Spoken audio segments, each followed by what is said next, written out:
Hey kids, for today we will discuss angles and their measures and trigonometric functions of angles.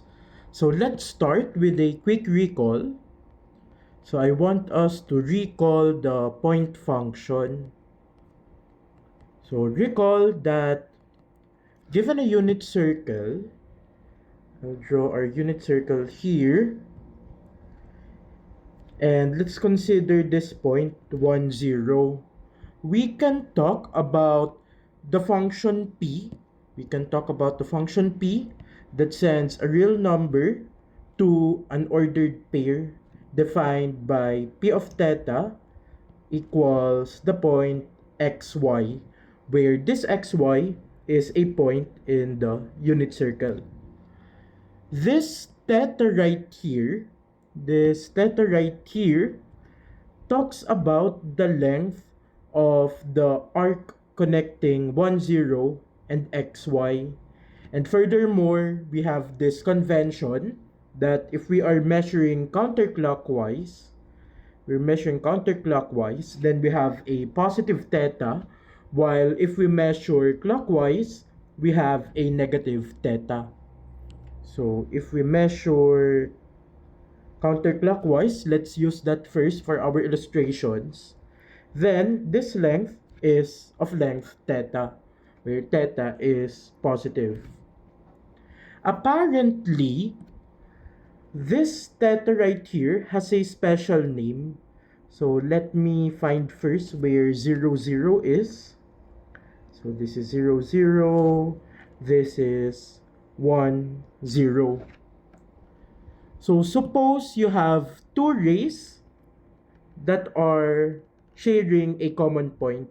In this case, we're considering 0, 0. Then, the figure formed by these two rays are what we call the angle. So let's start with our first definition, angle. So when we say angle, that's the figure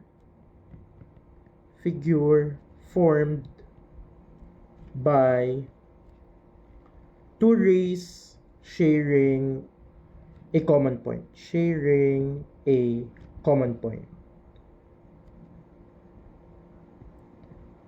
And in the case of your point function, we call this angle the angle in standard position. So when we say angle in standard position,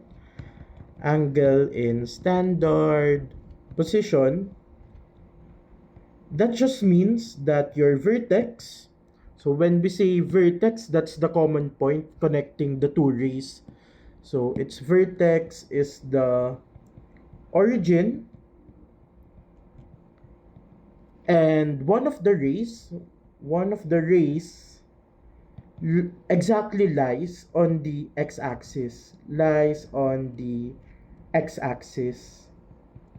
In this case, for your point function, you have this ray right here, which is exactly in the positive x-axis. So I think I should further specify right here that this one is the positive x-axis. So this one right here in our illustration is an example of an angle in standard position. Some important remarks. I hope it fits right here. Remarks. First, if we're measuring angles in a counterclockwise manner, so angle measured counterclockwise,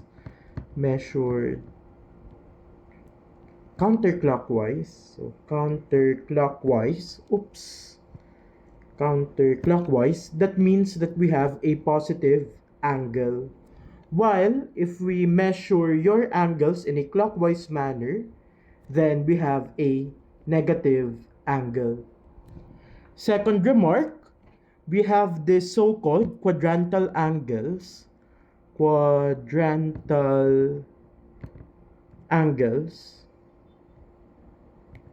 This happens when your terminal side lies on an axis. So when we say terminal side, that's the ending ray of your angle. So this one right here is what we call the initial side, while this one right here, the ending ray, is what we call the terminal side. So if we have a quadrantal angle, that means that your initial side is right here and the terminal side is some in an axis. So for example, this one is a quadrantal angle. You can also have this one right here, or you can have this one, this one, this one, or this one again. So those are your quadrantal angles. And lastly, we have these coterminal angles. So what are coterminal angles? Basically, coterminal angles are angles in standard position, with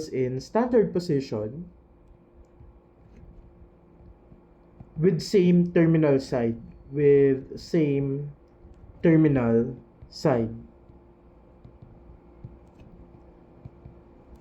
So an example of a coterminal angle is this one. So let's consider first this angle right here.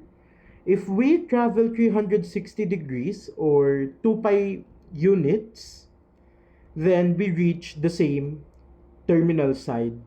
So the angle theta and theta plus 2 pi are coterminal angles. So in general, the coterminal angles, the coterminal angles of theta,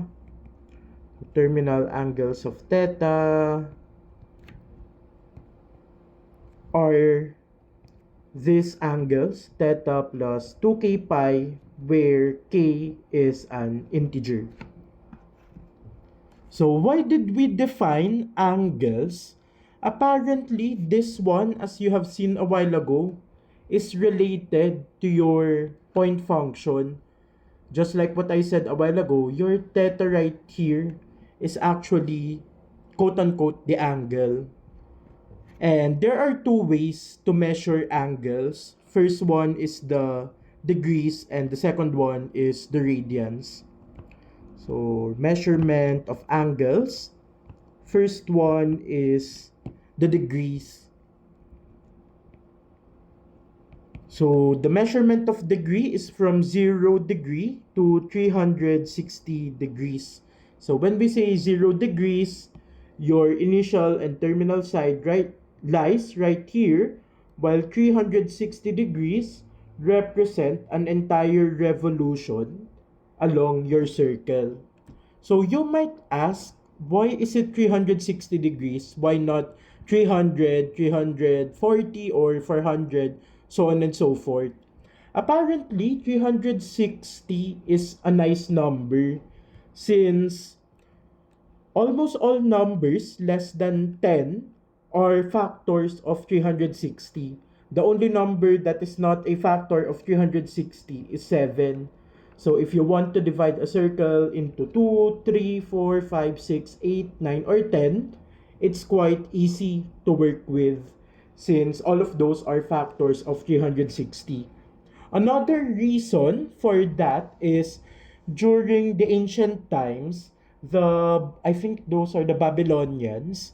The Babylonians have this numeric system or counting system where they have 60 symbols for their numbers. So it's quite convenient for them to use 360 since their numbers are based from 0 to 59. Basically, they have 60 symbols for their numbers. And apparently 360 is in the middle of the two measurement for the number of days during the ancient times.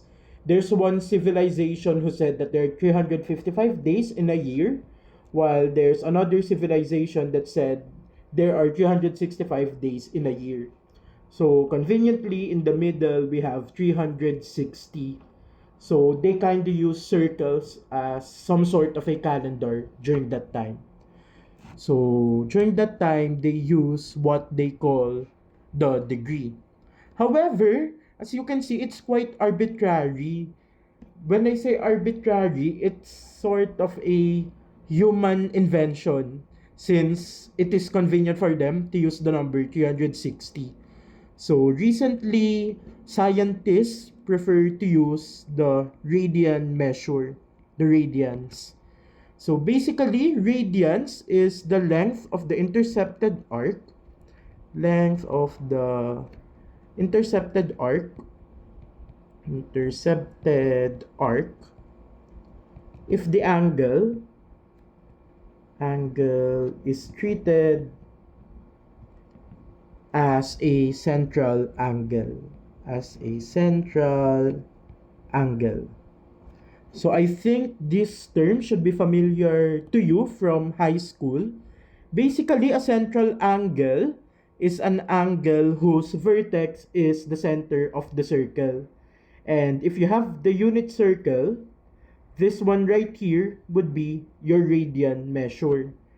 And one good thing about this is that if you extend these rays right here,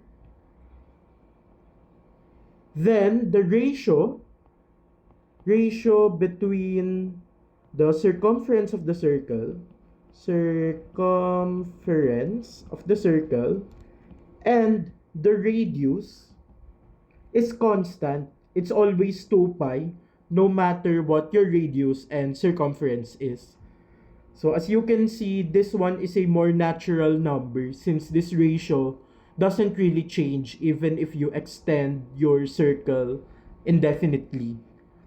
So for radians, we have here our standard measurement, which is 2 pi radians. Then as a remark, one revolution around the circle is equal to 360 degrees, and it's also equal to 2 pi radians.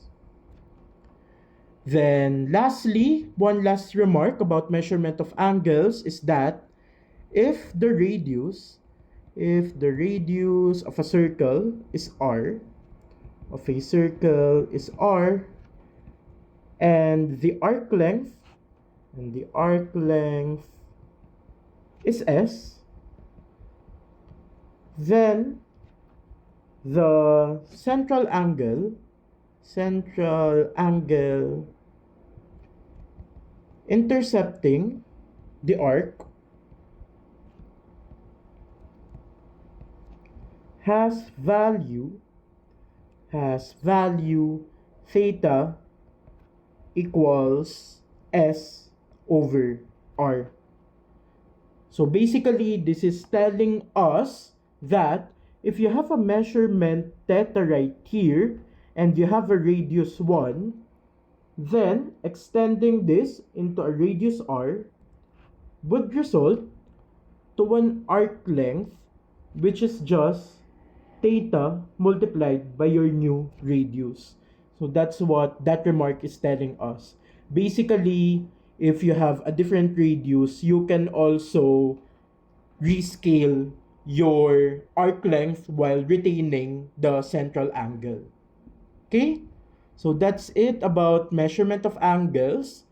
This time, we can proceed to what we call trigonometric functions. Trigonometric functions of angles.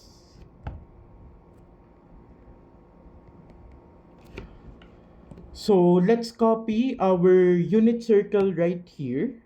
Let's copy our unit circle. Copy our unit circle right here. So what we said a while ago is that theta is defined as an angle, right? This time, let's connect circles to triangles. So as you can see right here, if you start from 0, 0, then we can move x units up to get the value x. We can move x units to the right rather to get x. and move y units up to get y. So let me write that one. We can move x units to the right, we get x, and move y units up to get y. And theta is our angle right here. So from discussing circles, we can already think about triangles in this case, where you have an angle theta right here, then you have a 90-degree angle, a side length of x, and a height of y. So that's why we call it trigonometric functions, from the word trigo, which means triangle, and you have your metric right here, which means measure. So this time we can transfer from measuring circles into measuring triangles. Okay? So let theta be an angle in standard position,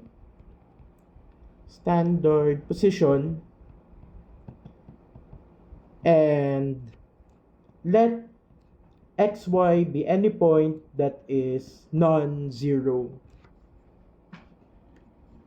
Then, first and foremost, we can talk about the distance between xy and 0, 0. So that's, let's call it r. So first, we have the distance r, which is the square root of x squared plus y squared. And this r right here from the definition is basically just the circle whose center is 0, 0 and contains the point xy. So we have a circle right here. We are considering a circle with equation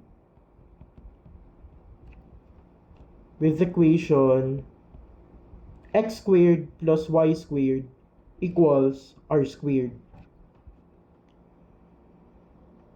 If we try to divide both sides of the equation by r squared, so dividing by r squared, we get on the left side x squared over r squared plus y squared over r squared, and on the other side we have 1. And by the laws of exponents, this one right here is just the same as x over r, quantity squared, and the other one is y over r squared equals 1. So if we look at our equation right here, it sort of resembles a unit circle, but the points have been translated, or should I say they have been rescaled by this factor right here, 1 over r. So if we let say x tilde to be x over r and y tilde to be equal to y over r, then we have this circle right here, x tilde squared plus y tilde squared equals 1.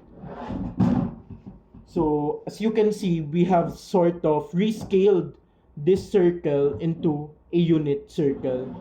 And from this, we can talk about the trigonometric functions from the circular functions that we have discussed a while ago. So the 6 trigonometric functions of theta are as follows. First one is sine theta. So from our definition before, sine theta is the y-coordinate of your unit circle. So this time it's y tilde, which by definition is y over r. Second one is cosine theta equals, from our definition before, that's the x-coordinate of a point in the unit circle. So we have x tilde, which is equal to x over r. Then following the same things, we have tangent theta, which is your y tilde over x tilde. So what's y tilde over x tilde? That's just y over r divided by x over r. But that's just the same as y over r times r over x So we can cancel that. We have still y over x here. Then you can also try for the others. We have cotangent theta being equal to x over y. Secant theta to be equal to r over x, and cosecant theta to be equal to r over y.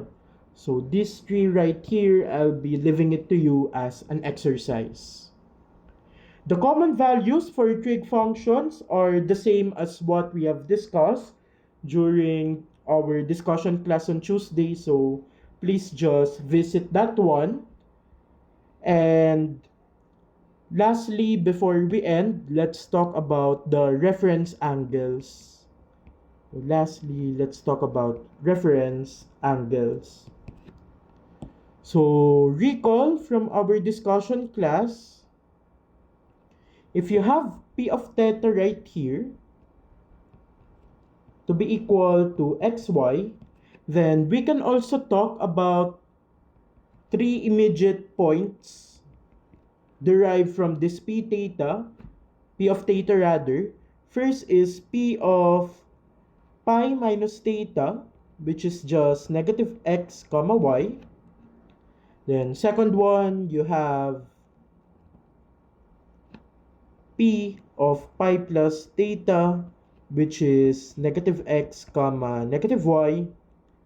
And the third one, we have right here P of 2 pi minus theta, which is equal to negative x comma negative y.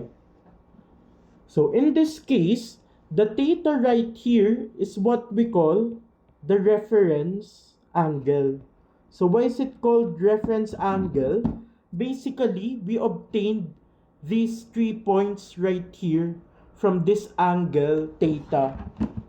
So given an angle theta, we can get the following: P of pi minus theta, P of pi plus theta, and P of 2 pi minus theta. And what's good about them is that the absolute value of their coordinates are the same. They just differ in sign, and these signs are dependent on which quadrant these points lie.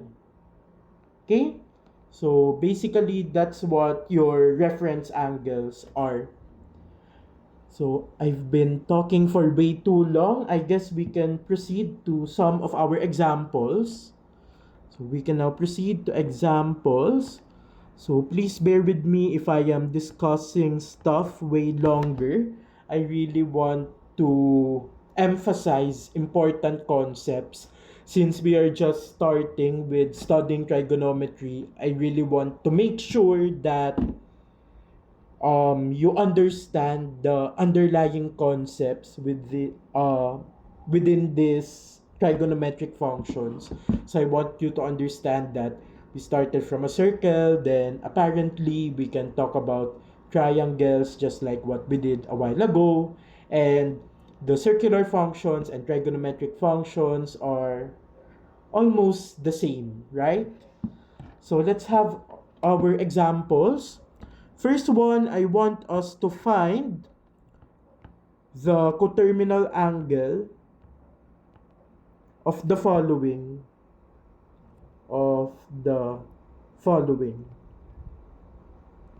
So first one, we have theta equals 35 degrees.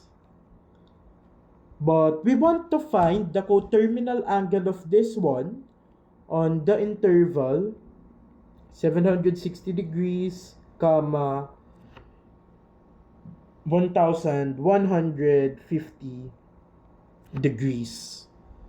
So how do we do this? Take note, when we say coterminal angle, so given theta, the coterminal angles are theta plus 2k pi, where k is an integer. However, we said that 2 pi radians is just the same as 360 degrees. So given an angle theta, the coterminal angles of this one in degrees or theta plus k times 360 degrees, where k is an integer. So our goal is to add or subtract 360 degrees again and again to get a number which is inside this interval. So let's try. As we can see, 35 degrees is quite small since the interval contains degrees with 3 or 4 digits. So that's suggesting that we have to keep on adding and adding. So what happens if we add 360 degrees? So you have 35 plus 360, we have 395 degrees. But as you can see, it's still not enough. So since it's not yet enough, we add another 360 degrees. So 395 plus 360 gives us 755 degrees. But this one still falls short since our minimum value is 760. So that means we have to add another 360 degrees. So adding another 360 degrees, we have 755 plus 360. I think that's 1115 degrees. And as you can see, 1115 is greater than 760 but less than 1150. So what we have to do with this theta is add 3 times of 360 degrees to get 1115 degrees, which is inside the interval 760 degrees to 1150 degrees. Okay? Now let's proceed to example B. We have theta equals negative 75 degrees on the interval 0 degrees to 360 degrees. So let's see. What we have right here is a negative number. However, in our interval, the minimum value is 0 degrees. So that means we have to add multiples of 360 degrees until we reach a number which is inside the given interval. Can you guess what we need to add? What multiple of 360 degrees do we have to add? So I hope you've guessed it right. We have to add one multiple of 360 degrees. Since if you do that, you have negative 75 plus 360, which gives you 285 degrees. And this number is greater than 0 but less than 360. So it surely is inside this interval right here. Okay.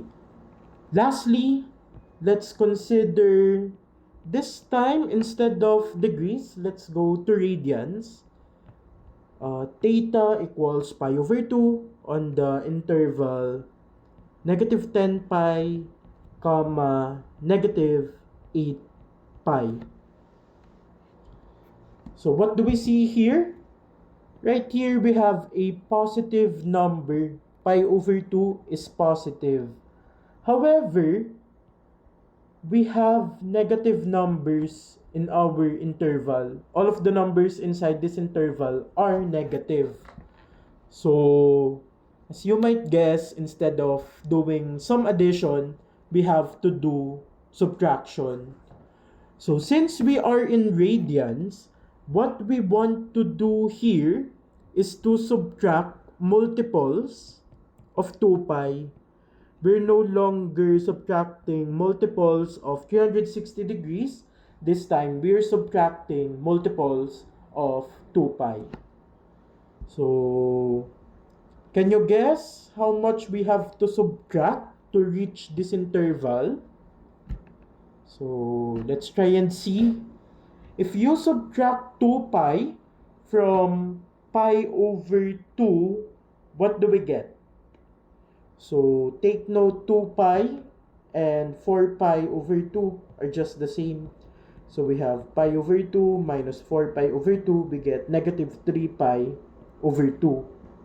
And this one is not inside this interval, since negative 10 pi is negative 20 pi over 2, and negative 8 pi is negative 16 pi over 2. So it's not yet enough. Let's do another subtraction. So let's subtract another 4 pi over 2. So what do we get? We get this time negative 7 pi over 2. And it's still not inside. So as you can see, if we continue and continue, what we will see is that we need to subtract by 10 pi. Because if we do that, we get pi over 2 minus 10 pi, which is negative 19 pi over 2. And negative 19 pi over 2 is in between negative pi over 2 and negative 16 pi over 2. So this one is in the interval negative 10 pi to negative 8 pi. So I hope it's clear how to find coterminal angles. Basically, if you want to look for coterminal angles, you just add or subtract multiples of 360 degrees if your angle is in the degree measure. But if it's on the radian measure, you just add or subtract multiples of 2 pi. Let's proceed to the next example. So for number 2, let's complete the table below. Complete the table. So what we will be doing is converting revolutions to degrees to radians. So first, given 15 degrees, let's identify the equivalent revolution and radians. So what did we say? We said that 1 revolution equals 360 degrees equals 2 pi radians. So what we need to do is to convert this 15 degrees into revolutions or radians. So how do we do this? So if you want to achieve revolutions, take note, we have right here this degrees. So we know that there is 360 degrees per revolution. But what we want to achieve is a unit of revolutions. So one natural thing to do there is start with revolutions, divide by degree, and multiply by another degree. Since if you cancel these two units, you get revolution. So what we will do here is let x be the number of revolutions. Then, just like what we did before, we want first a degree. We have here 15 degrees. Then, we can multiply this one by the conversion that we know. So we know that there is a revolution for every 360 degrees. So right here, the degree unit cancels. So it's not really cancellation, but basically the unit itself cancels out. So we have right here 15 over 360 rev, which is equal to 1 over 24 rev. So we have 1 over 24 rev. As for radians, so what we want now is radians. So to get radians, the one that's given to us is degree. So you have degree. To cancel out that degree value, you want a conversion of radians over degree. So what we know is that we have 15 degrees and we have 2 pi radians all over 360 degrees. So we have right here 15 degrees over 360, that's 1 over 24. But you have a 2 pi rad here. So we have pi over 12 radians. Pi over 12 radians. Pi over 12. Actually, if you will notice, this 15 over 360 is a unitless number, but you multiply this one by 1 rev, so you have 15 over 360 rev. So if you will observe, 15 over 360 rev multiplied by, we know that there's 2 pi radians per 1 revolution. This already gives us pi over 12 rad. So this gives us a good conversion that you call this 1 rev equals 2 pi radians. So x rev equals x times 2 pi radians. So that's a good conversion, since maybe it's hard for you to go from degrees to radians, but apparently it's easier to go from revolutions to radians. So let's try that one to our other examples. This time, let's start with 1/4 of a revolution. So using this remark, we can easily get the corresponding radians. So since you have 1/4 rev, we have 1/4 times 2 pi. That gives us pi over 2 radians. So right here we have pi over 2 radians. To get the degrees, we know that there's 1 revolution for every 360 degrees. So if you have 1/4 rev, to cancel out the rev units, you want rev in the denominator and degrees in the numerator. So you put the 1 rev here and 360 degrees. The units cancel, so we have 360 degrees divided by 4, we have 90 degrees. So we have 90 degrees right here. One last example. Let's have negative pi over 3 radians. So now let's try to solve for the revolutions. So we know that x revolutions equals x times 2 pi radians. So if you have negative pi over 3 rather radians, then this one is equal to x times 2 pi radians. And this x right here would be the number of revolutions. So how do we obtain x? We just divide this entire thing by 2 pi radians. The units cancel out, so we have pi over 3 negative all over 2 pi. That's just the same as negative pi over 3 times 1 over 2 pi. The pi's cancel out since it's not 0. So we have negative 1/6 of a revolution. Okay? So we have right here negative 1 over 6. For the number of degrees, maybe we can do it from, it's also easy to go from radians to degrees. We can also do revolutions to degrees, but maybe let's do radians to degrees. So we want x degrees to be equal to, so what's given to us is radians, negative pi over 3. So we want the radians to be in the denominator.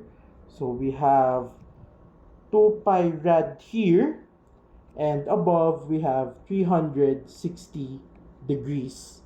So negative pi over 3 all over 2 pi, as we said, is negative pi over 3 radians.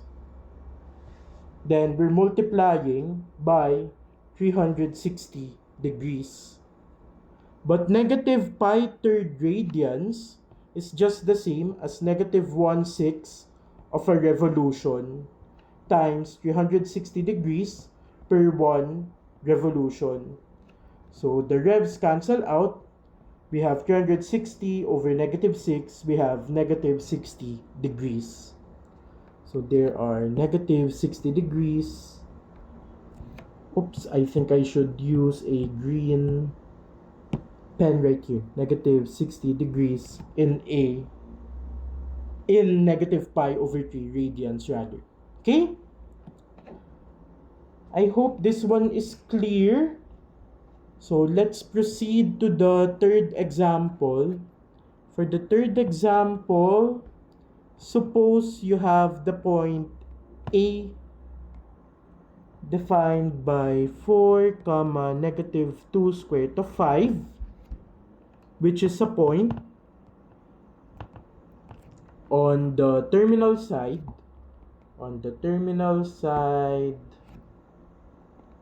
of an angle theta in standard position.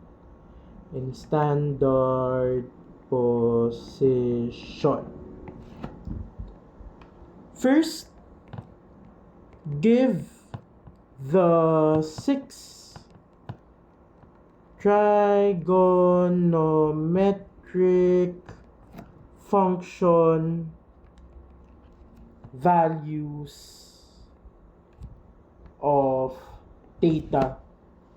So let's go back to the definition of trigonometric function values. So we have here sine theta, which is y over r, cosine theta, which is x over r, tangent theta is y over x, cotangent theta is x over y, secant theta is r over x, and cosecant theta is r over y. So currently we are given a point x, y.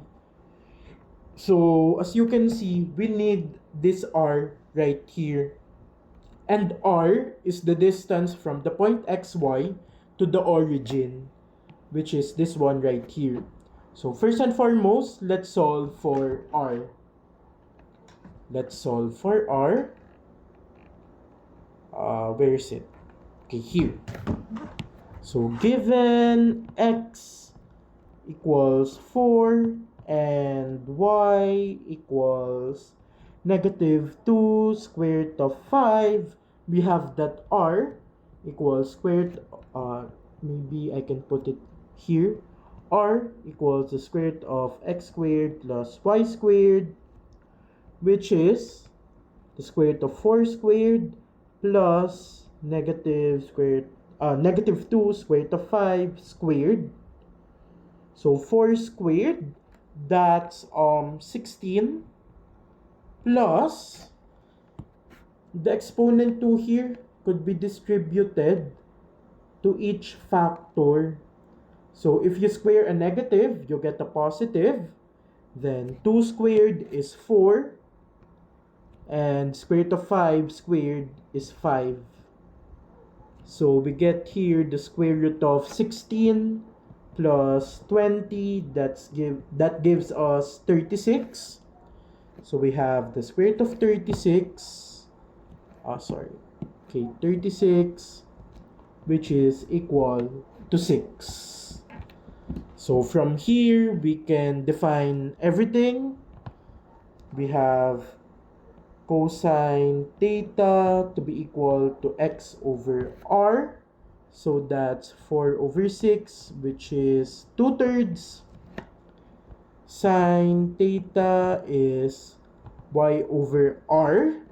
So that's negative 2 square root of 5 over 6, which we can further simplify into negative square root of 5 over 3 by dividing 2 and 6. Then tangent theta, that's y over x. So y is negative 2 square root of 5 over 4, or simplifying, we get negative square root of 5 over 2. Maybe I'll put it here since I don't have enough space. Next, we have cotangent.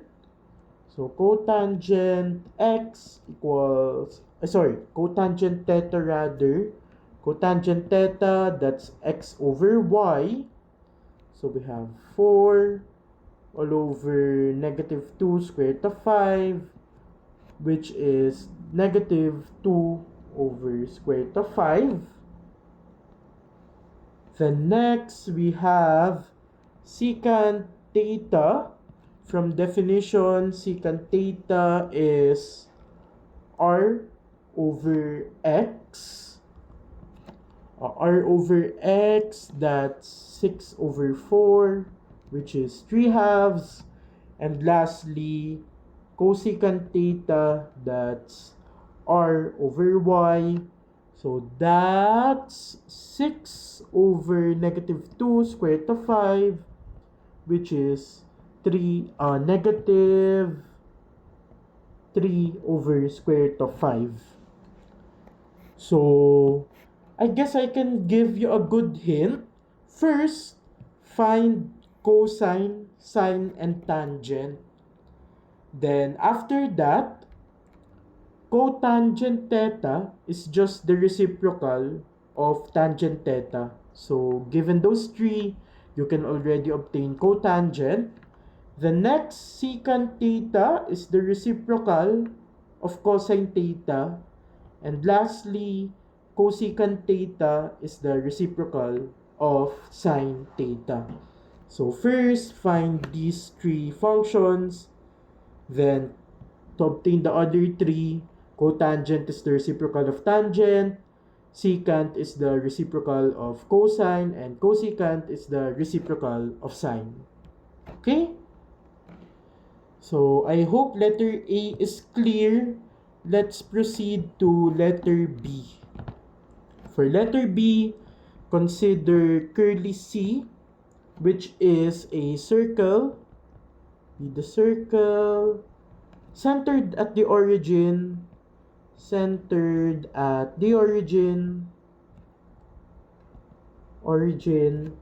and passing through A.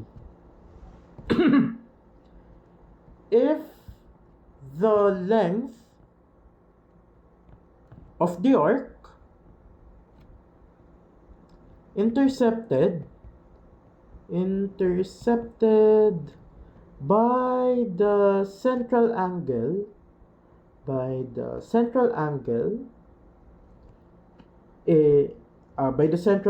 alpha rather is 7 pi,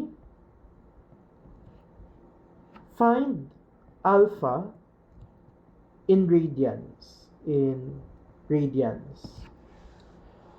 Oh, it's quite wordy, no? There's a lot of words.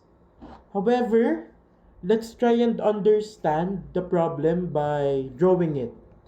So, you have a circle whose center is the origin, and A, which is 4 comma negative 2 square root of 5. Maybe it's this one, I guess. 4 comma negative 2 square root of 5 is a point of that circle. If the length of the arc intercepted by the central angle alpha is 7 pi, so this alpha right here is an angle in standard position. You have this angle alpha right here, and the length of this one is 7 pi. The length of this one is 7 pi. What is alpha?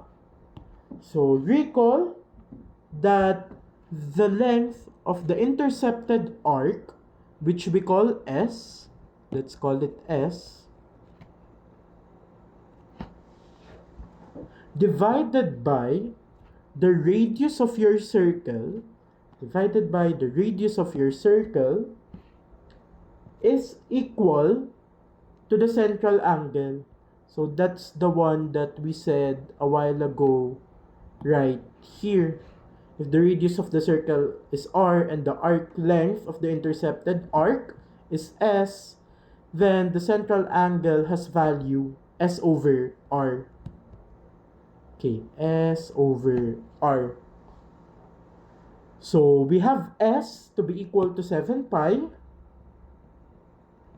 and r to be equal to, what's r again? We have obtained it a while ago.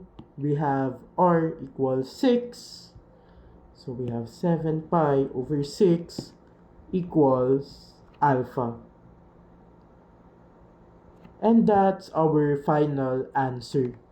So to look for this angle right here, you just need the length of the intercepted arc, then divide it by the radius.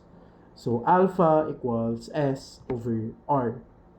However, if you're being asked to find the radius given the length of the intercepted arc and the angle, then we have r equals s over alpha.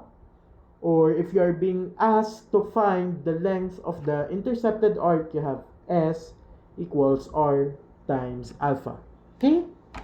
Please remember at least this one, because the others are easily determined as long as you know that relationship between the length of the intercepted arc, the radius, and the central angle.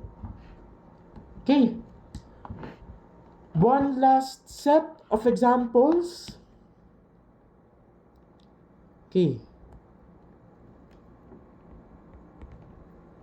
Find the other trigonometric function values of theta given the following. For the first example, suppose we have theta such that cosine theta equals 3 over 5 and tangent of theta is less than 0. So how do we do this? Take note from our definition. Maybe we can draw some observations, no? Sine theta is y over r and cosine theta is x over r. Your tangent theta is y tilde over x tilde, which is sine theta over cosine theta. Since we know that tangent theta is less than 0, that means that either one of these two are negative. So that means sine theta is negative or cosine theta is negative. However, in the given problem, cosine theta is positive. So that means your sine theta should be negative. So this means since tangent theta is less than 0 and cosine theta is positive, it follows that sine theta is less than 0. Okay? So now, let's look at your cosine theta. Cosine theta is defined as x over r. So x over r equals cosine theta equals 3 over 5. So for simplicity, we can just say that x equals 3 and r equals 5. So why is that allowed? Let's say your r is a different value. Say r equals 10. Then that means that your x should also be a different value. So if r equals 10, then x over 10 equals 3 over 5. This would give you an x value of 30 over 5, which is 6. So what did you notice? If you multiply the radius by a certain number, the x value also follows. So that means for simplicity, we can just take whatever number we have right there. So for simplicity, we take x to be equal to 3 and r equals 5. So given this one, we can find for the y value. So take note that given r equals 5, we know that 5 squared is x squared plus y squared. Where did we get this equation right here? We obtained it from our definition a while ago that r is the distance between x, y, and the origin.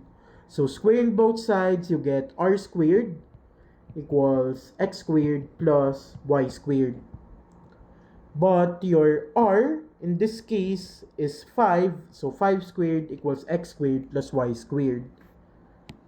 And we said that x equals 3, so that means 25 equals 3 squared, which is 9, plus y squared.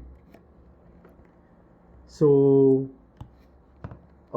putting 9 on the other side, we have 25 minus 9 equals 16 equals y squared. Then obtaining the square root of both sides, we have plus minus 4 equals y. So we have two values of y right here. But which one are we supposed to take? This is where our observation that sine theta is less than 0 will come through. So since sine theta is less than 0, that means that from definition, recall, sine theta is y over r. This should be less than 0. However, your r, by definition, is always positive. So that means your y should be negative. It should be negative since this one is positive. So to get a negative number, the one in the numerator should be negative. So that means y is less than 0. And finally, that means that we are taking y to be negative 4. So finally, we have your x, y, and r. We can now obtain the other values. So sine theta is y over r. So that's negative 4 over 5. Then tangent theta is y over x. So that's negative 4 over x is 3. So negative 4/3. Then from here, cotangent theta is just the reciprocal of tangent. So that's negative 3/4. The next secant theta is the reciprocal of cosine. So we have 5/3 right here. And lastly, we have cosecant theta, which is the reciprocal of sine. So we have negative 5 over 4. Are we clear? So let's proceed to letter B. This time, we have secant theta equals 15 over 7. And sine theta is negative. So first and foremost, why is this one a valid value for secant theta? If you recall, the range of your secant theta is this interval right here, negative infinity to 1, including 1, union, negative 1 rather, union negative 1 to positive infinity. And 15 over 7 is greater than 1, so it's inside the range of the secant function. So this value is just okay. By definition, what's secant theta? Secant theta is radius over the x value. And we said that this one is 15 over 7. That means by simplicity, we can take r equals 15 and x equals 7. So you have your r value here and x value. What we need now is the y value. So plugging this to the equation, r squared equals x squared plus y squared. We have 15 squared equals 7 squared plus y squared. Again, why is this our setup? We have the equation r squared equals x squared plus y squared. So x is 7, r is 15. That's why this is our setup. Then this gives us 15 squared is 225.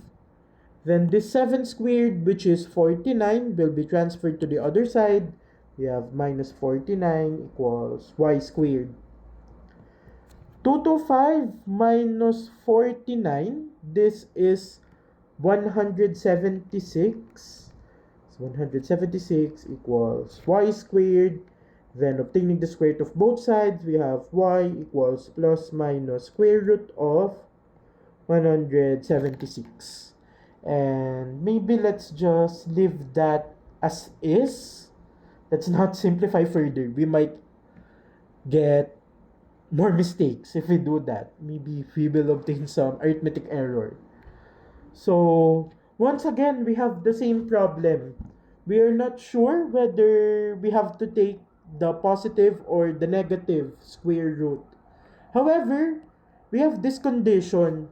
So, since sine theta is less than 0, that means that y over r is less than 0.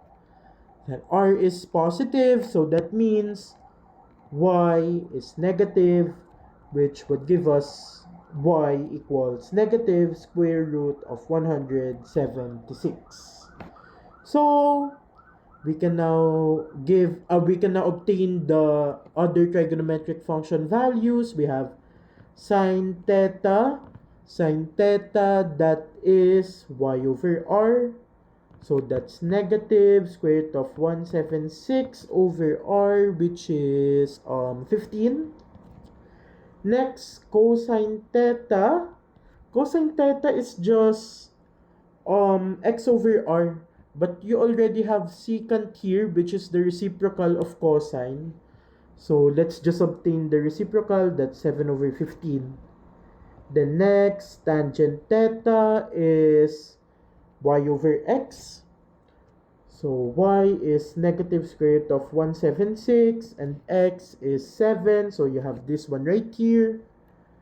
Cotangent of theta, that's the reciprocal of tangent. So you have negative 7 over the square root of 176. Secant, we already have secant. So what's left is cosecant theta, which is the reciprocal of sine. So we have negative 15 over the square root of 176. And lastly, one last example. Let's have cotangent theta equals negative square root of 11 over 5 with theta being inside the interval 3 pi over 2 to 2 pi. So what's different with this example? So in the first two examples, you are given the sign of some other trigonometric functions.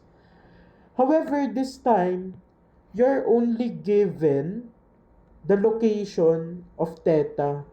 We said that theta is somewhere in between 3 pi over 2 and 2 pi.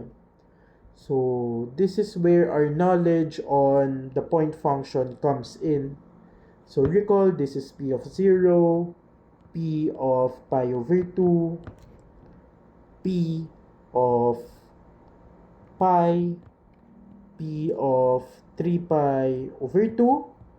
And P of 2 pi is just the same as P of 0, since recall that the point function is 2 pi periodic. So what we know is that theta is in between 3 pi over 2 and 2 pi. So P of theta should be in between P of 3 pi over 2 and P of 2 pi. So P of theta is somewhere here. So we are in the fourth quadrant. And in the fourth quadrant, what do we know? Values of x are positive or 0, while values of y are positive or 0. So since P of theta is in quadrant 4, that means that our x is greater than or equal to 0 and y is less than or equal to 0. Why is this important? Take note that the definition of cotangent theta is x over y. But this one is equal to negative square root of 11 over 5. So, given that x is non-negative, that means we are taking x to be the one in the numerator, but we will leave this negative sign alone since we said that it's not negative. So that means x is equal to square root of 11 and y is the one that can be negative. So that's where we will put the negative sign. We have negative square root of 5. So with this, we have x and y. What's left is the radius, right? So with this, we can obtain the radius, which is the square root of x squared plus y squared. So that's the square root of 11 raised to 2. So the square root will just cancel out with the square. You have 11 plus negative square root of 5 raised to 2. What happens to negative? It becomes a positive. Then the square cancels out with each other. We have y squared equals 5. So square root of 11 plus 5, we have square root of 16. Yes, tama.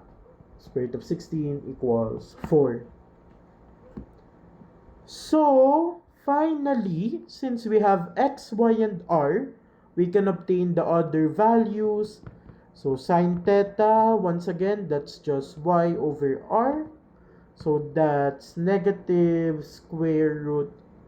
Okay, now I found my mistake. It's not negative square root of 5, but negative 5 rather. So, negative 5 squared is 25.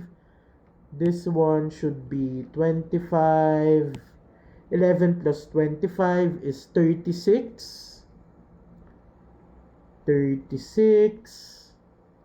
Then square root of 36 is 6. So we have sine theta equals y over r. So that's negative 5 over 6.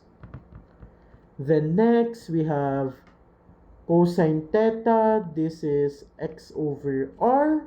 Your x is square root of 11 over 6. So square root of 11 over 6. Tangent theta is y over x. So that's negative 5 over the square root of 11. Cotangent theta is given. Next is secant theta, which is the reciprocal of your cosine function. So we have 6 over square root of 11. And lastly, cosecant theta, which is the reciprocal of your sine function. We have negative 6 over 5. And that ends our discussion on the measurement of angles and trigonometric functions of angles.